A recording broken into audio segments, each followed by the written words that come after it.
Police যদি সক্রিয় হতো, সজাগ হতো, তাহলে এই ধরনের ঘটনা ঘটতো না। লোক আগে থেকে মন ঠিক করে রেখেছিল ভোট দেবে বিজেপিকে। 3 জামাই তাড়াবার জন্য যখন 2 জামাই চলে গেল, শেষ যাচ্ছিল না, তখন লাঠিপেটা হয়েছিল। মমতা ব্যানার্জি কেন শেষ জীবনে এই ধরনের অসম্মানজনক কাজ করছে? 21-এর নির্বাচন থেকে শিক্ষা নিয়েছে বিজেপি। বিজেপি একা বলে না, কিছু কিছু ক্ষেত্রে তৃণমূল কংগ্রেস, সিপিএম, কংগ্রেসের অন্দরেও নাকি এটা শোনা যাচ্ছে। তবে 21 সালে যার হাত ধরে বিজেপি ভালো ফলাফল করলো, 26 সালে কার্যত অনেকের হাত ধরেই, কিন্তু তিনি অন্যতম বলাই চলে, তার হাত ধরে এবার বাংলায় বিজেপির নতুন সরকার হতে চলেছে। মানে তার মতো আরো অনেকে আছে, কিন্তু তার অবদানকে একদমই অস্বীকার করা যায় না। নমস্কার, দেখছেন এই সময় লাইভ, আপনাদের সঙ্গে রয়েছে আমি শুভ্রজিৎ। আশা করি পরিচয়ের প্রয়োজন পড়বে না। আমার পাশে যে মানুষটি বসে রয়েছেন, তার এই বাংলায় বিজেপির উন্নতির জন্য তিনি কি কি করেছেন প্রত্যেকে জানেন। দিলীপ দা, একটা প্রশ্ন, নরেন্দ্র মোদী দেশের প্রধানমন্ত্রী, অমিত শাহ, তারা ব্রিগেডের প্যারেড গ্রাউন্ড থেকে বলেছিলেন যে ভরসা ইন, ভয় আউট। যে ভয়টা ভোট পরবর্তী ক্ষেত্রে তৈরি হলো, যেখানে বিজেপির যারা কর্মকর্তা তারাই সেফ নয়, আদৌ কি বাংলা ভয়মুক্ত হলো? নির্বাচন কমিশন নির্বাচন শান্তিপূর্ণভাবে করিয়েছে, কিন্তু লোকাল প্রশাসন যে ধরনের চুস্তদুরস্ত হওয়া উচিত সেটা হয়নি বলে আজকে দুর্ঘটনাগুলো ঘটছে। এই ধরনের মর্মান্তিক ঘটনা ঘটেছে। মমতা ব্যানার্জি কোনোদিন সিরিয়াস ছিলেন না, এখনও নাটক করছেন বলে সবাইকে ব্যস্ত রাখা, ব্যবস্থা তৈরি করে উনি চাইছেন রাষ্ট্রপতি শাসনে যাতে সরকার না হয়। সেটা হবে না, কিন্তু এই ফাঁকতালে বদমাইশরা বদমাইশি করছে। পুলিশ ঢিলামি দিয়েছে, পুলিশকে আরও চুস্তদুরস্ত হতে হবে, তা নাহলে আরও গণ্ডগোল হবে। দিলীপদা, বারংবার আপনারা বলেছেন যে পুলিশ কখনো দলদাস হয়ে কাজ করেছে এই 15 বছর ধরে, সেখান থেকে আজকে বিজেপি সরকার তৈরি করার মানে একদম আর কয়েক ঘন্টা পরে বিজেপি সরকার তৈরি করে ফেলবে, কিন্তু তার আগে পুলিশ এখনো কি ওই মনোভাব নিয়ে চলছে, মানে আপনাদের যে অভিযোগ? আমার তাই মনে হচ্ছে, পুলিশ যদি সক্রিয় হতো, সজাগ হতো, তাহলে এই ধরনের ঘটনা ঘটতো না।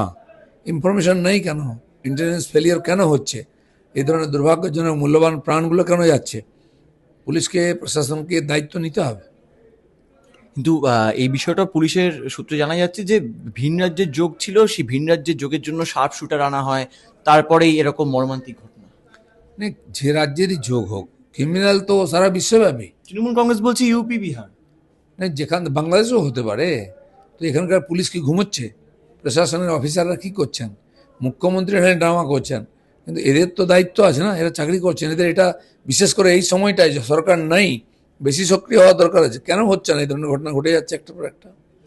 দিলীপ দা, এই যেখানে আমরা দাঁড়িয়ে ইন্টারভিউটা করছি, যেখানে বসে করছি, তার ঠিক এই মানে বিজেপির যে দপ্তর রয়েছে সল্ট লেকে, এই গলি দিয়ে বেরোলে একটা পোস্টার, সেই পোস্টারে লেখা রয়েছে দিলীপ ঘোষকেই মুখ্যমন্ত্রী হিসেবে চাই। মানে মুখ্যমন্ত্রী কি হবে? আপনারা বারংবার বলেছেন নরেন্দ্র মোদী, অমিত শাহ, এনারা সিদ্ধান্ত নেয়, দল সিদ্ধান্ত নেয়, আপনাদের কথায় কিছু হয় না, কিন্তু এরকম পোস্টার তো বিভিন্ন জায়গায় পড়ছে।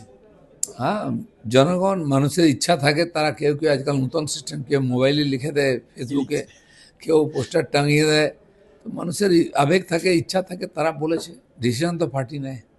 এমনি এমনি এমনি কি মনে হয়েছে, মানে এতদিন ধরে এই ভোট যুদ্ধ গেল, ভোট যুদ্ধের পরে টাইমটা কেমন কাটছে মানে দিলীপ ঘোষের রাজনীতির বাইরে? বেশি ব্যস্ততা। এখন হয়তো রোদ্রে ঘুরছি না, কিন্তু সকাল থেকে রাত অবধি তোমাদের অত্যাচার, প্রেস মিডিয়ার ফোন, না, আমরা অত্যাচার করছি? আর শত শত লোক দেখা সাক্ষাৎ করতে করতে আমার গলাই ভেঙে যাচ্ছে। কথা বলতে হচ্ছে সবসময়, ফোন বন্ধ হচ্ছে না। স্বাভাবিক আছে, লোকের আবেগ আছে।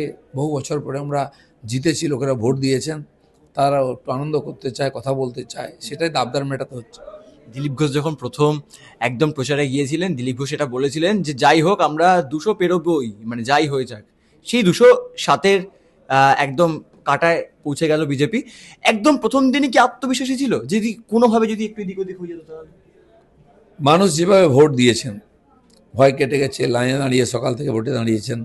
লোক আগে থেকে মন ঠিক করে রেখেছিল ভোট দেবে বিজেপিকে, কিন্তু যেহেতু একটা ভয়ের পরিবেশ তৈরি হতো, বারবার ওনারা বলছেন যেন শান্তিপূর্ণ নির্বাচন হয়।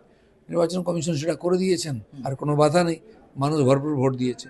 তৃণমূল কংগ্রেস এও অভিযোগ করেছে যে বারংবার আপনারা যখন গেছেন রাজ্যের সিও দপ্তরে, তখন বলেছে যে বিজেপি তো বিজেপির দপ্তরে আসছে। 2011 সালে টিএমসি কীভাবে জিতেছিল? বামপন্থীদের হিংসার থেকে। আর নির্বাচন কমিশনই লোককে বাঁচিয়েছিল, সুরক্ষা দিয়েছিল, লোক ভোট দিয়েছিল। আজকে যখন সে একই জিনিসটা হলো, ওনার কোনো অসন্তুষ্ট হচ্ছেন, কারণ গুন্ডা, পুলিশ, এদের উপরে ভর করে ওনারা জিতে আসেন। সেটা পারছেন না বলে আজকে চিন্তা। এত ভুয়ো ভোটার কেটে গেছে, এটা ভাবতে পারেনি তারা। ফল দেখতে পাচ্ছেন। মমতা বন্দ্যোপাধ্যায় এখনো রিজাইন করেননি, অখিলেশ যাদব তার বাড়িতে এলেন, বলছেন যে এই বিজেপিকে আমরা হারিয়ে ছাড়বো।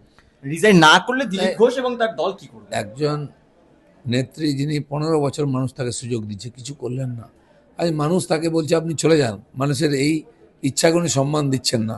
সেই প্রহার এন ধনঞ্জয় গল্প শুনেছি ছোটবেলায়, 3 জামাই তাড়াবার জন্য যখন 2 জামাই চলে গেল, শেষ যাচ্ছিল না, তখন লাঠি পেটা হয়েছিল।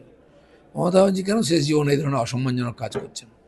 না, এই লাঠি পেটার তাহলে মানে লাঠি পেটার এই জনতা আর কি পরিষ্কার ঘাট ধাক্কা দিয়েছে, এরকম ভাবে গোহারা হারিয়েছে, তারপর উনি তো আমি হারিনি, পাগল নাকি? একদম শেষ প্রশ্ন, মানুষ জানতে চায় বাংলায় এককালে বামেরা বলতো চাকরি দিয়েছে, তৃণমূল কংগ্রেস বলেছে শিল্প হয়েছে, বিজেপি এখন কি বলছে? শুধু কথায় না, যেটা কাজেও হবে। বিজেপি যেটা বলে সেটা করে। মোদিজি বলেছেন 5 বছর দিন আমাদের, আমরা পাল্টে দেবো বাংলাকে। মোদিজির কথা মানে গ্যারান্টি, যা বলেন করেন, এখানেও তাই হবে। অর্থাৎ মানে বাংলায় শিল্প, চাকরি, শিল্প, শিক্ষা চাকরি, সুব্যবস্থা সব হবে, স্বাস্থ্য, শিক্ষা সব হবে। সময় লাগবে, অনেক বছর ধরে এটাকে ভেঙে নষ্ট করা হয়েছে, 50 বছর ধরে গড়তে কিছু সময় লাগবে, কিন্তু হবে। লাস্ট একটা প্রশ্ন, এটা জনগণের একটা ডিমান্ড ছিল, সেটা হচ্ছে নবান্ন থেকে চলে আসলো আবার সেই রাইটার্স। অনেকে বলছে বাম রামের সঙ্গে কিন্তু একটা মিল আছে এই রাজনীতি। আর তার আগে কংগ্রেসও ছিল, তাহলে কংগ্রেসও সব মিল ছিল নাকি? কেন গেছিল নবান্নতে? এ তো প্রশ্ন লোকের। এ তো সেই আমাদের যে পাগলা রাজা ছিল তার মধ্যে, হঠাৎ মনে হলো নদীর এপাশ নয় ওপাশ, সবাই লটবহন নিয়ে চলে গেল। ভাই, রাজ্যের রাজধানী, যোগাযোগ সুবিধা, একটা ট্রেডিশন আছে, সুবিধা আছে, সেসব নিয়ে পাল্টে দিলেন উনি, তো লোকও পাল্টে দিল। অর্থাৎ সমস্ত বিষয় মিলিয়ে আমরা কথা বলছিলাম দিলীপ ঘোষের সঙ্গে। তিনি যেমনটা জানালেন যে বাংলায় বিজেপি সরকার তৈরি করছে এবং বাংলার মানুষের জন্য অনেক কাজ হবে, কিন্তু আলটিমেটলি এই কথাগুলো কাজে হবে তো? দীর্ঘ 15 বছরে মানুষজন অনেক কিছু দেখেছে, অনেকে বলে শিল্প হয়েছে, অনেকে বলে শিল্প হয়নি। দিলীপ ঘোষ বললেন এগুলো সব ভুল কথা, বাংলায় যখন বিজেপি এসছে কাজ হবে। এবার কাজ হবে কি হবে না সেটাই এখন দেখার বিষয়। ক্যামেরায় প্রত্যয় মুখোপাধ্যায়ের সঙ্গে সুব্রজিৎ চক্রবর্তী, এই সময় লাইভ, কলকাতা।